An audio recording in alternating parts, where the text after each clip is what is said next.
परम पूज्य मालिक को कोटि कोटि प्रणाम। लाला जी के विचार।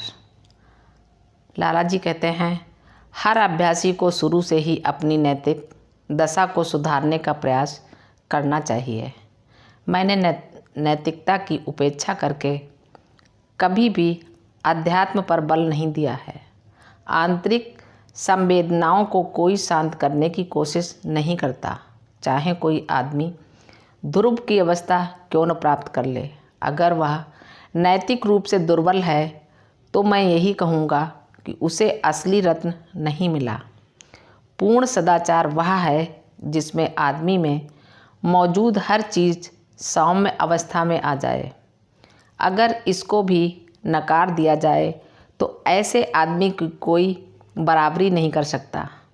यह सचमुच बहुत कठिन है, परंतु इसका मतलब ये नहीं है कि उसे पाने का कोई हौसला ही न करे। प्राणहुति से भी ऐसी दशा लाई जा सकती है।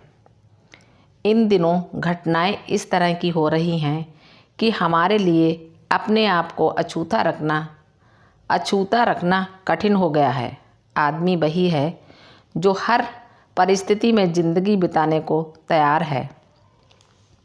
संस्कारों का प्रभाव वातावरण में इस तरह व्याप्त है कि वह लोगों के विचारों को अक्षुब्ध नहीं रहने देता।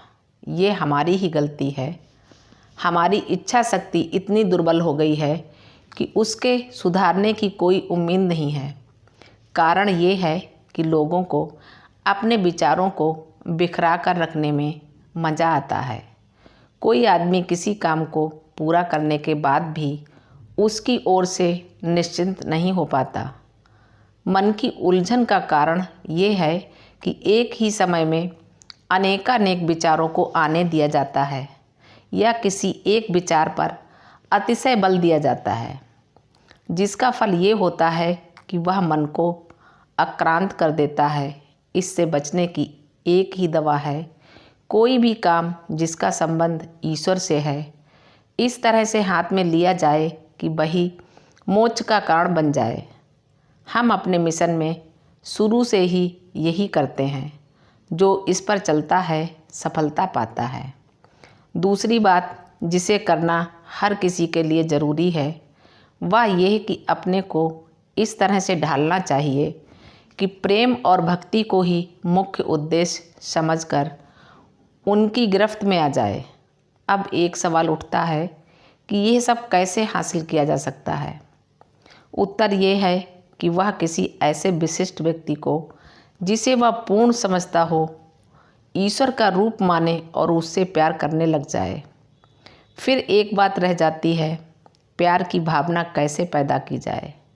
उत्तर है सही आचरण और काम के द्वारा। प्रश्न फिर भी हल नहीं होता, क्योंकि एक संदेह फिर उठता है कि सही आचरण और काम की आदत कैसे पड़े। फिर उत्तर है प्रार्थना और दूसरे के लिए सम्मान की भावना के द्वारा।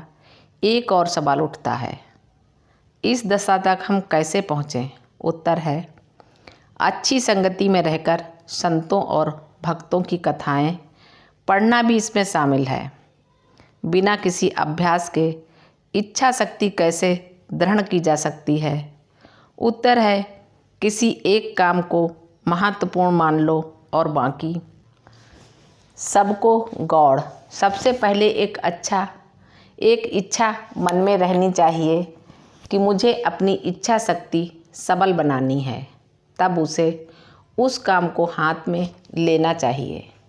कोई विरोधी विचार मन में नहीं आने देना चाहिए। बातचीत का तरीका मेरे जैसा होना चाहिए। उसमें उतार चढ़ाव और स्वाराघात नहीं होना चाहिए। इसके विपरीत वह दिव्य धारा जैसे होना चाहिए जो ब्रह्मांड के आदि से अब तक समगति से बहती आई है। मैंने उसकी नकल की थी। इसके लाभ अनगिनत हैं। जब बातचीत का प्रभाव आदिम धारा से मेल खाता है तो उन दोनों के बीच एक समरसता पैदा हो जाती है और इसके माध्यम से प्रभाव उत्पन्न करने वाली एक सहज शैली अपने आप बन जाती है। जो कुछ कहा जाता है सुनने वाले के अंदर वैसा ही बैठता जाता है। दूसरे शब्दों में मूल धारा से एक प्रकार का संबंध स्थापित हो जाता है और जब ये संबंध स्थापित हो जाता है तो फिर उसका प्रभाव तो पड़ना ही है।